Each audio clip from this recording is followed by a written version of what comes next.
We were just speaking with Michael Tamura, one of your colleagues, board of directors on ISIS, and one of his possible parallel lifetimes. I wonder if you could just speak to that phenomenon, because that's a real mind bend for people.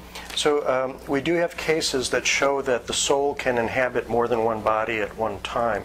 And I'd like to actually go back to one of the Ian Stevenson cases that I mentioned earlier, the case of Suzanne Ghanem.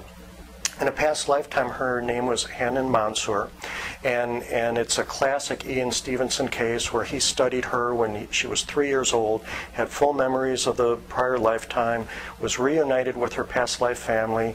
Her husband from the prior lifetime even came to believe that this little girl was the reincarnation of his dead wife, because he could show her pictures of them at social events, and she would point out and name the people in the pictures, people she had never met in this lifetime, people she could not know of in this lifetime. And the fascinating thing about her case is when she was Hanan Mansour, she had to have heart surgery, and they had to do it in Virginia. She was from Lebanon. Went to Virginia because she had a brother there. Told her brother, if anything happens to me in surgery, divide my jewelry among my daughters. She tried to call home and reach a daughter named Layla. She called repeatedly but couldn't get through. The next day she had surgery. The following day she died. 10 days later, Suzanne Ghanem was born. And as soon as she could speak, she remembered her name was Hanan Mansour, all the information needed to reunite her with the past life family. As I mentioned, her husband even came to believe that this was his wife reincarnated. Was there any relationship, or were they related at all, the Susan and the woman that she was in? No. No relationship genetically? No, not that I know of. But were they in the same town, or was there some vicinity? They were both from Lebanon, but different villages. Okay. But what's really fascinating about this case is that Suzanne Ghanem was born only 10 days after Hanan Mansour died. So if you think about it, that means that the soul was inhabiting Hanan Mansour, while at the same time it was inhabiting the body of Suzanne Ghanem in the womb for 9 months. So this is an example where a soul apparently is animating two bodies at one time.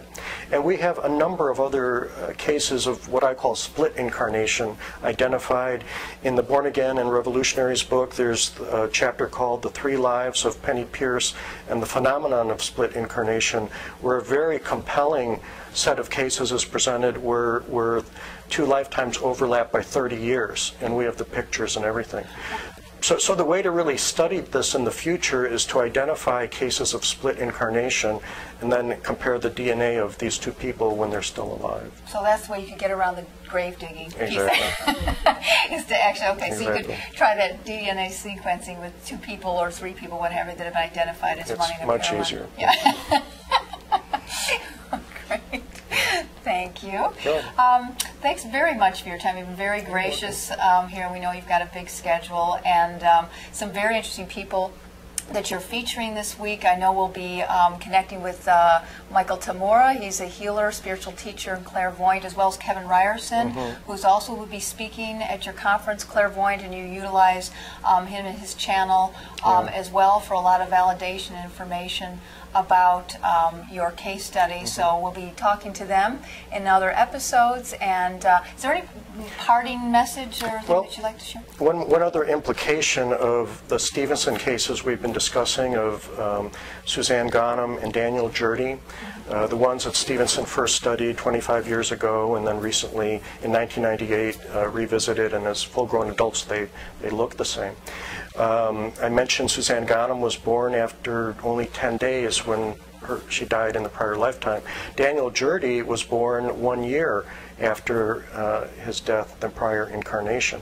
It implies, and I mentioned the Anne Frank case, that Barbro Karlen was born 9 years after Anne Frank died. This implies that people reincarnate very quickly. And the implication is all the famous people in history have been reincarnating all along, but we just didn't know how to identify them.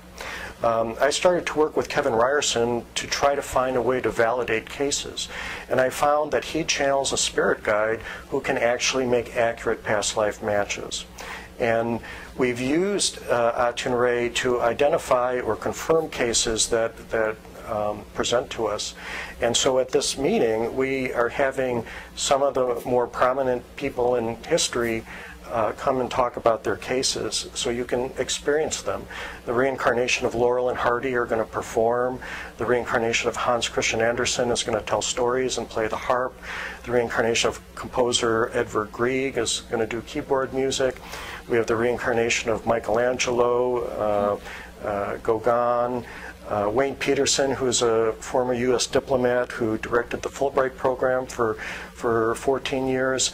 We have 4 past lives of his that we're going to present. And of course, Barbro Karlen, the reincarnation of Anne Frank, will be there. And Hans Christian King, who we've identified as the reincarnation of Nostradamus, will be there. And what's fascinating is these are people who, it's not me just saying this is who they are, they're embracing this. And they're coming out in public and saying, yes, we think this is true. So even if you just use a leap of imagination and give it a benefit of the doubt, you can actually meet some of the more famous people in human history today. Well, thank you very much for coming on our show, The Vortex. And if you want to check out ISIS, that is ISIS.net. Yeah, it's IISIS.net. So ISIS.net, but 2 I's in the front. And then my website is johnadams.net, and on that website you'll be able to review many of the cases I've discussed.